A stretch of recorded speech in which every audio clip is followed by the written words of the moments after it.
এটাই হচ্ছে মন গড়া তাফসীর। আমাদের দেশে আমাদের সমাজে মন গড়া তাফসীর বেশি হয়।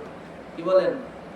কোরআনের একটা আয়াত পড়ে তার তরজমা পড়ে এইবার তাম দুনিয়া ঘুরে বেড়ায়, সাধারণ মুসল্লি বলে যে এই নাকি তাফসীর।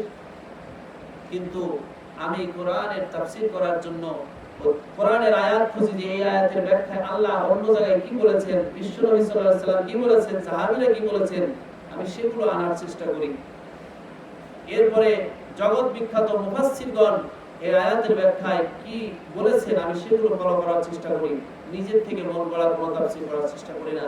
কারণ হাদিসের মধ্যে এসেছে যে ব্যক্তি কোরআন সম্পর্কে মন গড়া কোনো কথা বলবে, তার অনুমান আন্দাজ যদি সঠিক হয় তবুও সে জাহান্নামী। বলেন নাউযুবিল্লাহ। হাদিস শরীফের মধ্যে এসেছে মান কাযাবা ফিল কোরআনি, কোরআন সম্পর্কে যে মিথ্যা কথা বলবে, ফালইয়াতাবাউ মাকআদাহু ফিন্নার, সে ব্যক্তি নিজেই তার ঠিকানা জাহান্নামে করে নেবে। নাউযুবিল্লাহ। এজন্য আমি তাফসীর শাস্ত্রের এই মূলনীতি অনুসরণ করার চেষ্টা করি, কোরআনের ব্যাখ্যায় কোরআন দিয়ে করার চেষ্টা করি। আর আগামীতে যেন এরকম কোরআনের ব্যাখ্যা কোরআন দিয়ে হাদিস দিয়ে বিশুদ্ধ তাফসীর করার চেষ্টা করি। আল্লাহ তাআলা তৌফিক দান করেন। সবাই বলে আমিন। ইশার আযান কয়টায়? 8:30, তাই না? এবার আমরা পরবর্তী আয়াতের দিকে যাব ইনশাআল্লাহ। পরবর্তী আয়াত হচ্ছে এরকম, আল্লাহ তাআলা বলেছেন ইয়া বনি ইসরাঈল, ইয়া বনি ইসরাঈল যকুরু নি'মাতি আল্লাতী আন'আমতু আলাইকুম ওয়া আউফু বিআহদি উফি বিআহদিকুম ওয়া ইয়্যায়া ফারহাবুন। আল্লাহ তাআলা বললেন ইয়া বনি ইসরাঈল, তোমরা স্মরণ করো, উযকুরু নি'মাতি আল্লাতী আন'আমতু আলাইকুম, তোমরা আমার নিয়ামত আমার অনুগ্রহের কথা স্মরণ করো, যে অনুগ্রহ আমি তোমাদের প্রতি করেছি।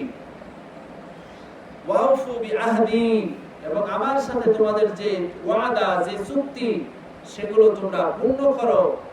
উফি বিআহদিকুম, তাহলে তোমাদের সাথে আমি যে ওয়াদা করেছি সে ওয়াদা আমি পূরণ করব। ওয়া ইয়্যায়া ফারহাবুন, আর তোমরা আমাকে ভয় করো। বলে রাখা ভালো যে কোরআন আল কারীমের প্রথম 5টি আয়াত মুত্তাকিদের সম্পর্কে, তাদের সম্পর্কে, এরপরে দুটো আয়াত কাফিরদের সম্পর্কে, 6 এবং 7 নম্বর আয়াত কাফিরদের সম্পর্কে, আর 8 নম্বর আয়াত থেকে 20 নম্বর আয়াত পর্যন্ত 13টি আয়াত। কয়টি আয়াত? মুনাফিকদের সম্পর্কে। কাদের সম্পর্কে? এরপর 21 নম্বর আয়াত থেকে শুরু হয়েছে সমগ্র মানুষকে উদ্দেশ্য করে আল্লাহ বলেছেন ইয়া আইয়ুহান নাস উ'বুদু রাব্বাকুম, গোটা বিশ্বের মানুষ তোমরা সবাই তোমাদের রবের ইবাদত করো। এখান থেকে সমস্ত মানুষকে উদ্দেশ্য করে কথা বলা শুরু করেছেন আল্লাহ সুবহানাহু ওয়া তাআলা। এরপর 30 নম্বর আয়াতে আল্লাহ তাআলা মানুষ সৃষ্টির ইতিহাস বলেন ওয়া ইসকাল রাব্বুকা লিল মালায়েকা। এখান থেকে এই সূরার 40 নম্বর আয়াত পর্যন্ত আদম আলাইহিস সালামের ঘটনা সমাপ্ত। 39 নম্বর আয়াত পর্যন্ত। আর 40 নম্বর আয়াত থেকে 143 নম্বর আয়াত পর্যন্ত আলোচনা হয়েছে বনি ইসরাঈলদেরকে নিয়ে। কাদেরকে নিয়ে? বনি ইসরাঈলদেরকে নিয়ে। এই সূরাটি কোন সূরা, কোন যুগের সূরা? মাদানী যুগের সূরা। রাসূল সাল্লাল্লাহু আলাইহি ওয়াসাল্লাম যখন হিজরত করে মদিনায় গেলেন, মদিনায় যাওয়ার পরে তিনি ইহুদিদের মুখোমুখি হলেন। ইহুদিরা কি বনি ইসরাঈল অন্তর্ভুক্ত না? এই জন্য বনি ইসরাঈলদেরকে উদ্দেশ্য করে আল্লাহ রাব্বুল আলামিন কোরআনের আয়াত নাযিল করেন। এই সূরা বাকারার 40 নম্বর আয়াত থেকে কত পর্যন্ত? 143 নম্বর আয়াত পর্যন্ত বনি ইসরাঈলদের সম্পর্কে আল্লাহ রাব্বুল আলামিন বিভিন্ন তাদেরকে উপদেশ দিয়েছেন। তাদের প্রতি আল্লাহ তাআলার যে নিয়ামত অনুগ্রহ সেগুলো তাদেরকে স্মরণ করিয়ে দিয়ে আল্লাহ তাআলার ইবাদত বন্দেগী, আল্লাহ তাআলার তাবেদারি করার উপদেশ দিয়েছেন আল্লাহ সুবহানাহু ওয়া তাআলা। সম্মানিত উপস্থিতি, ইয়া বনি ইসরাঈল, হে বনি ইসরাঈল, এই শব্দটির অর্থ কি? ইসরাঈল হচ্ছে হযরত ইয়াকুব আলাইহিস সালামের আরেক নাম ইসরাঈল। ইয়াকুব আলাইহিস সালামের আরেক নাম কি? ইসরাঈল। একমাত্র মুহাম্মদ সাল্লাল্লাহু আলাইহি ওয়াসাল্লাম ছাড়া অন্য কোন নবীদের একাধিক নাম নেই, একটাই নাম। হযরত ইব্রাহিম আলাইহিস সালামের একটা নাম, মুসা আলাইহিস সালামের একটা নাম, ঈসা আলাইহিস সালামের একটা নাম, কিন্তু মুহাম্মদ সাল্লাল্লাহু আলাইহি সাল্লাম ব্যতীত অন্য কোন নবীর দ্বিতীয় যদি নাম থাকে সেটা হচ্ছে ইয়াকুব আলাইহিস সালামের দুইটা নাম, একটা হচ্ছে ইয়াকুব আর একটা ইসরাঈল। ইসরাঈল শব্দটি হিব্রু ভাষার শব্দ। এটি সাকিব মনোযোগ সহকারে শুনতে হবে। এটি হচ্ছে হিব্রু ভাষার শব্দ। কোরআনে যে শব্দ আছে সব শব্দ কিন্তু আরবি নয়, হিব্রু ভাষার শব্দ আছে। এই শব্দটি গায়রু মুনসারিফ, এই ইসরাঈল শব্দটি কি গায়রু মুনসারিফ, এতে কোনোদিন জের হবে না এবং তানবিন হবে না। কি হবে না? জের এবং তানবিন হবে না, কারণ এটা গায়রু মুনসারিফ। গায়রু মুনসারিফের হুকুম হচ্ছে কখনো জের এবং তানবিন মানে দুই জবর দুই জের দুই পেশ কবুল করে না। তো বনি ইসরাঈল মানে হচ্ছে ইসরাঈলের বংশধর, অর্থাৎ ইয়াকুব আলাইহিস সালামের বংশধর। ইহুদিরা, খ্রিস্টানরা সবাই কি হযরত ইয়াকুব আলাইহিস সালামের বংশধর। তাদেরকে উদ্দেশ্য করে আল্লাহ বলছেন, উযকুরু, স্মরণ করো, মনে করো, নি'মাতি আল্লাতী আন'আমতু আলাইকুম, আমার অনুগ্রহের কথা, যে অনুগ্রহ আমি তোমাদের প্রতি করেছি।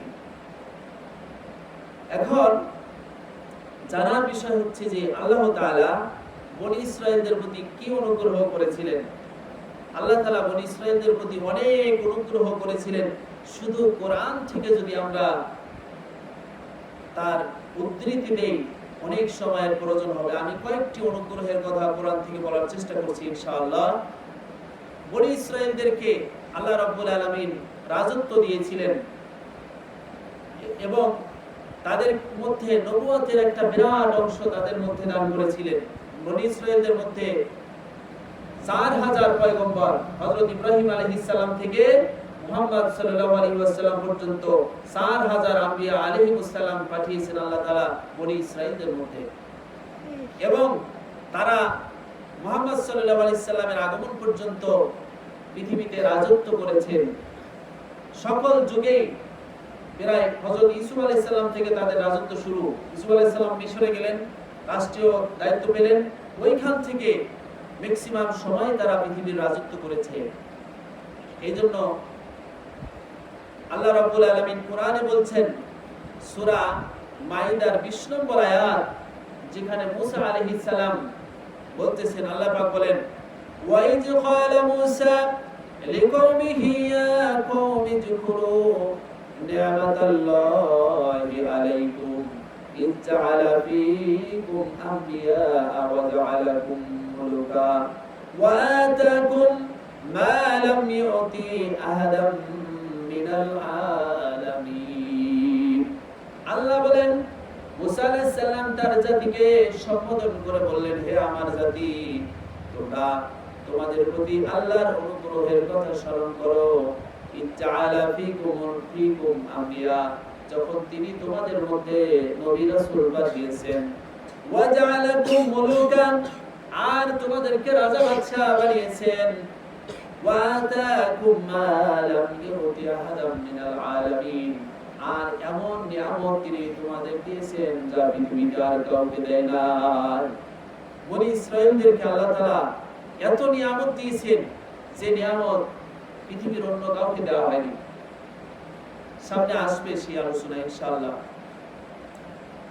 এরপরে আল্লাহ রাব্বুল আলামিন পৃথিবীতে বনি ইসরাঈলদেরকে নেতৃত্ব, উত্তরাধিকার এবং রাষ্ট্রীয় ক্ষমতা দান করেছেন। এই সম্পর্কে আল্লাহ সূরা কাসাসের 5 এবং 6 নম্বর আয়াতের মধ্যে বলেন, ওয়া নুরিদু আন নামুন্না আলাল্লাযীনা ইসতুদঈফু ফিল আরদি ওয়া নাজআলহুম আইম্মাতাও ওয়া নাজআলহুমুল ওয়ারিসিন। আমরা ইচ্ছে করলাম যে এই পৃথিবীতে যাদেরকে দুর্বল ভাবা হয়, দুর্বল গণ্য করা হয়, আমরা তাদেরকে এই পৃথিবীর নেতা বানাবো এবং তাদেরকে এই পৃথিবীর উত্তরাধিকার বানিয়ে দেব। সুবহানাল্লাহ। বনি ইসরাঈলদেরকে ফিরাউনরা কি করেছিল? ফিরাউনরা দাস বানায় রাখছিল এবং তাদেরকে একেবারে দুর্বল হীন করে রাখছিল, তাদেরকে অসহায় করে রাখছিল। তাই আল্লাহ রাব্বুল আলামিন বলেন কি যে আমি তাদের ভিতরে একজন নবী পাঠাবো, সেই নবীর মাধ্যমে তাদের উদ্ধার করব এবং তাদেরকে আমি নেতা বানিয়ে দেব এবং তাদেরকে এই দুনিয়ার উত্তরাধিকার বানিয়ে দেব। আল্লাহ তাআলা সেটা করেছিলেন না করে নাই? আল্লাহ রাব্বুল আলামিন আর বলেন ওয়া নুমাক্কিন লাহুম ফিল আরদি, আমি তাদেরকে পৃথিবীতে রাষ্ট্রীয় ক্ষমতা দেব।